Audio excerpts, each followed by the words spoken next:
नमस्कार, मैं एम के पांडे। हमारी धारा पर आपका स्वागत है। भारतीय इतिहास में कई ऐसे प्रसंग आते हैं जो न सिर्फ रोचक हैं वरन उनकी धार्मिक महत्ता भी है। लेकिन बड़ा कष्ट होता है कि जब ऐसे प्रसंगों, ऐसे बड़े महत्वपूर्ण पात्रों को जब काल्पनिक कह दिया जाता है। भगवान राम तक को काल्पनिक कहा जाता है, कृष्ण को काल्पनिक कहा जाता है, रामायण काल को काल्पनिक कहा जाता है, वेद पुराणों को काल्पनिक कहा जाता है। सबसे खास कि भगवान कृष्ण को भी काल्पनिक कह दिया जाता है। अगर ऐसे पात्रों को, ऐसे महानायकों को सीधे जिनका हमारे धर्म से संबंध है, अगर इन्हें हम काल्पनिक कह देंगे तो क्या बचेगा। इन्हीं पात्रों में एक पात्र चाणक्य भी हैं, चंद्रगुप्त मौर्य के गुरु और मौर्य साम्राज्य के संस्थापक के कर्णधार। इन्हें भी काल्पनिक कह दिया जाता है। तो चाणक्य के ही संदर्भ में हम आपके समक्ष यह वीडियो प्रस्तुत करने जा रहे हैं। चाणक्य का अपमान हुआ था। तत्कालीन मगध के साम्राज्य, मगध का शासक घनानंद, महाप्रतापी शासक कहा जाता है, महाप्रतापी, लेकिन था वो बहुत घमंडी, दंभी, पाखंडी, व्यभिचारी, अत्याचारी, क्रूर, निर्दयी। जितना भी कहा जाए उतना कम है। अत्याचारी शासक था। भरे दरबार में उसने चाणक्य का अपमान किया था। सिर्फ बातों से अपमान ही नहीं वरन उसने उनको लात तक मारी और उनकी शिखा पकड़वा कर घसीटते हुए बाहर करा दिया था। एक ब्राह्मण के लिए इससे बड़ा अपमान और कुछ नहीं हो सकता कि शिखा को पकड़वा के घसीटते हुए बाहर करा दिया गया था। अब चाणक्य को ही काल्पनिक कहा जाता है, तो चाणक्य के इस घटनाक्रम को, इस अपमान के घटनाक्रम को भी मानने से इनकार कर दिया जाएगा। इस संदर्भ में हम अपनी बात आपके समक्ष रखना चाहेंगे कि चाणक्य के अपमान की घटना क्या काल्पनिक थी।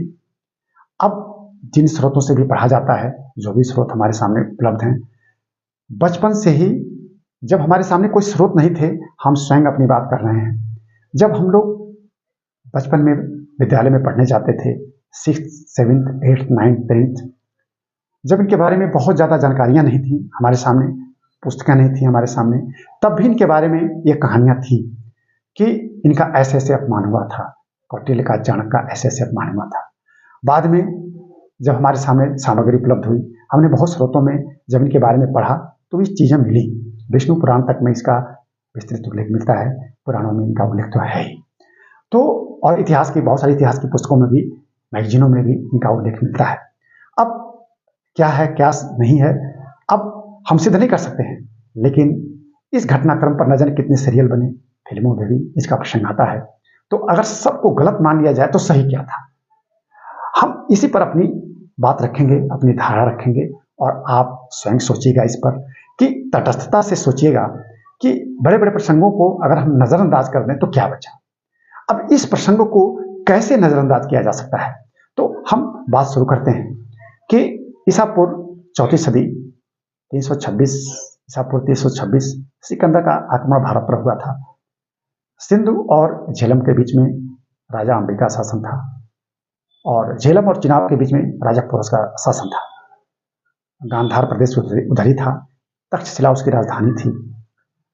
अब उसी तक्षशिला में हमारा प्राचीन विश्वविद्यालय स्थित था, दुनिया का सबसे प्राचीन विश्वविद्यालय, हमारी धरोहर।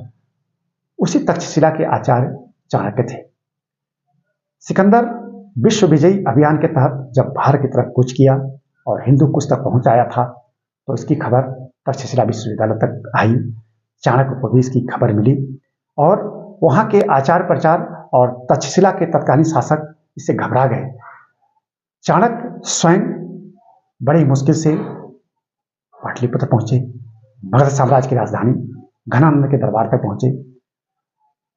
चाणक्य ने द्वारपालों से गुहार लगाई कि हम राजा से मिलना चाहते हैं, राजा घनानंद।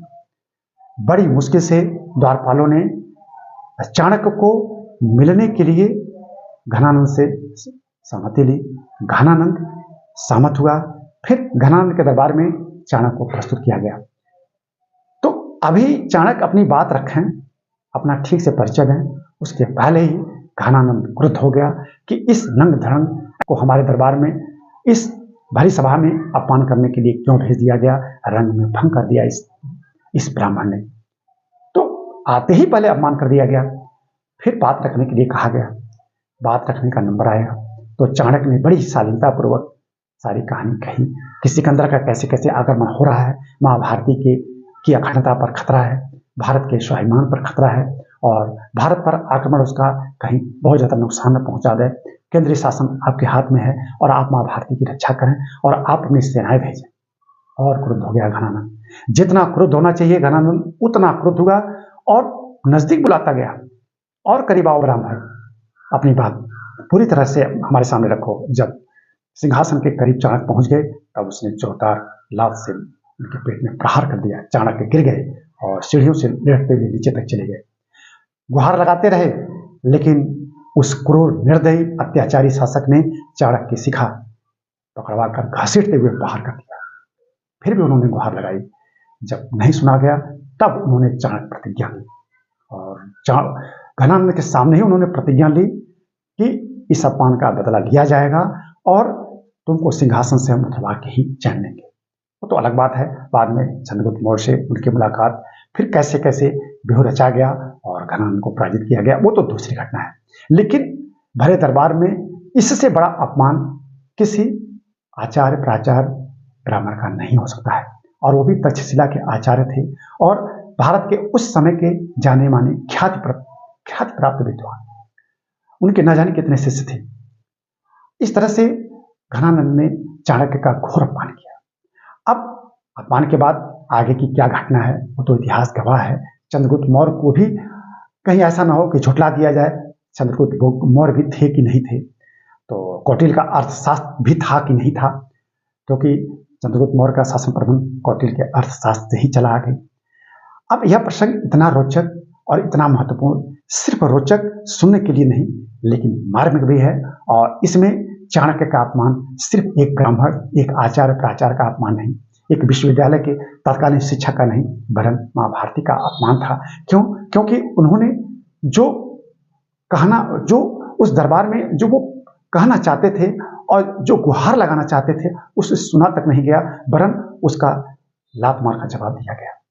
तो इन ऐसे प्रसंगों में चाणक्य का यह प्रसंग बड़ा ही मार्मिक और हृदय विदारक है और इसने इतिहास को बदल कर रख दिया था। तो हमने आपके सामने अपनी बात को बड़े संक्षेप में रखा, इस मार्मिक प्रसंग को आपके सामने रखा।